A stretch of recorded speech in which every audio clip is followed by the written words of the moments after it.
Hello, I'm Pastor Jeremy Combs, and we're going to pause for a proverb. Let's go. Proverbs chapter 4 and verse 24. Put away from thee a froward mouth, and perverse lips put far from thee. Proverbs has a lot to say about human speech. In fact, the word mouth is used over 50 times and the word lips over 40 times. This is why Solomon begins his instruction. Remember the preceding verse, keep thy heart with all diligence.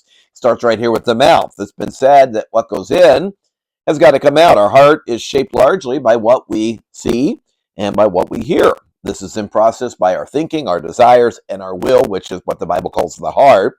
And then what comes in comes out. And typically, the first notable place we recognize a person's heart is through their speech. The word froward and perverse both deal with perversity and the idea of truth. But the distinction is that one is distorting the truth while the other speaks of departing from the truth. A froward mouth is what we call distorting the truth. Satan did this with Eve in the Garden of Eden. He added to the word of God. Then he moved to the next step of getting Eve to depart from the truth by questioning God's person and his promise. What you say says an awful lot about you. Verse number 25, let thine eyes look right on. Let thine eyelids look straight before thee. It's been said that our eye is the gateway to the soul. Our eyes are responsible for most of our brain's processing. Every book we read, every movie we watch shapes our life, whether we realize it or not. Think of how covetousness begins. We see something, and in our mind, we have to obtain it. How does adultery begin? It starts with that lingering look and a lustful thought. Then there is the good side of what we see. Think about an artist who can paint beautiful pictures. They can see something and then they can reproduce it on a canvas. Think of someone who is good at interior design. They walk into a room and they visualize the colors, and before you know it, they've made it just beautiful. Our eyes can be used for evil or good. So to keep our heart, we need to keep our eyes fixed on one thing, and that is on the Lord. It's not good enough just to say, I'm not going to look at wrong things. We need to choose to fill our eyes, our thoughts, and our heart with good things, and do that from the start. Verse 26, ponder the path of thy feet, and let all thy ways be established. As we're looking at practical tips here and keeping our heart with all diligence, Solomon started with the lips in verse 24, our look in verse 25. Now he's going to look at our leading. What is it that leads us?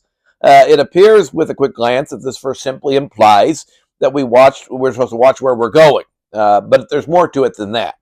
Ponder the path of thy feet. Ponder in Hebrew means to weigh.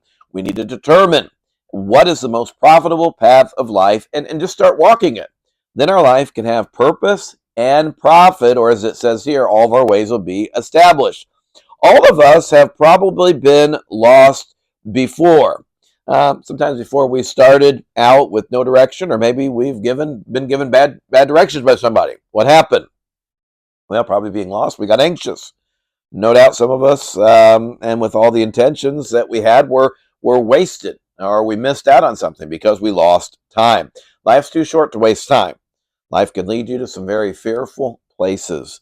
So why not ponder your path each day in the Word of God and let God lead you? We're going to finish out the chapter, verse 27. Turn not to the right hand, nor to the left. Remove thy foot from evil. Have you ever went to get something, became distracted, and came back without that item you started out to retrieve? Some say this is a sign of old age. And maybe there's a truth to that thought, but it may also be that you started thinking about something else and you just plain forgot. There are ways to remedy this problem. You could be disciplined to accomplish your errand and nothing or else, or you could write it down on a note card so you'll remember this.